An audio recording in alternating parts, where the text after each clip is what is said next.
చాలా మందిలో ఒక అలవాటు ఉంటుంది. ఊరికే కళ్ళు నలుపుతారు. అంటే దురద రావడం అలాంటి. దానివల్ల డ్యామేజెస్ ఎంతవరకు అవుతాయి? ఈ ప్రాబ్లం వల్ల పూర్తిగా చూపు కూడా తగ్గిపోవచ్చు కన్ను ఓకే. నలపడం వల్ల. ఓకే. ఈ రోజుల్లో స్క్రీన్ టైం వల్ల టైర్డ్ ఐస్ అవడంతో, హ్మ్. డ్రైనెస్ అవడంతో, టైర్డ్నెస్ తోటి ఎక్కువ నలిపేస్తున్నాం అవును.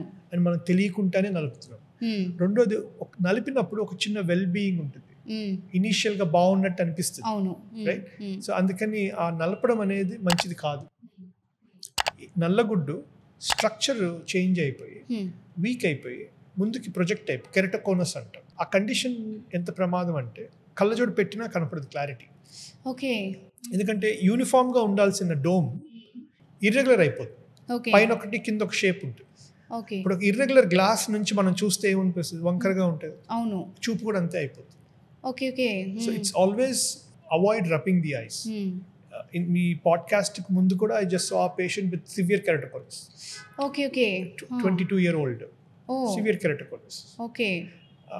లక్కీలీ ఆయనకి విజన్ బాగుంది. So okay. కొంతమందికి అద్దాలు పెట్టినా కనపడదు. హ్మ్. అలాంటప్పుడు కాంటాక్ట్ లెన్స్కి వెళ్ళాలి. హ్మ్. ఈ కెరటోకోనస్ సివియర్గా ఉంది, ప్రోగ్రెస్ అవుతుంది అనుకుంటే ఒక చిన్న లేజర్ చేసి దాన్ని అరెస్ట్ చేయాలి. So this all consequences of rubbing the ice. Better not to touch the I.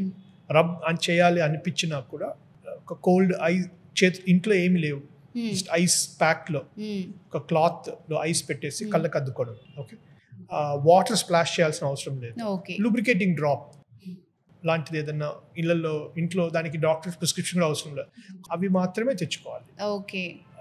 అందులో అన్నెసరీ మెడికేషన్ డ్రాప్స్ తోటి మళ్ళీ సైడ్ ఎఫెక్ట్స్, ఈ హెడ్ ఏక్స్ ఉంటాయి, కొని తెచ్చుకున్నట్టు ఉంటుంది. అది జాగ్రత్త పడాలి. సింపుల్ రెమెడీ, చేతిలో ఏం లేదు, ఇంట్లో ఏం లేదు, డ్రాప్స్ లేవు, ఏం లేవు అంటే ఐస్ క్యూబ్ చాలు ఓకే. రిలీఫ్ వచ్చేంత వరకు. నెక్స్ట్ డే డాక్టర్ దగ్గరికి వెళ్ళి ప్రాపర్గా ప్రిస్క్రిప్షన్ తీసుకుంటే మంచిది.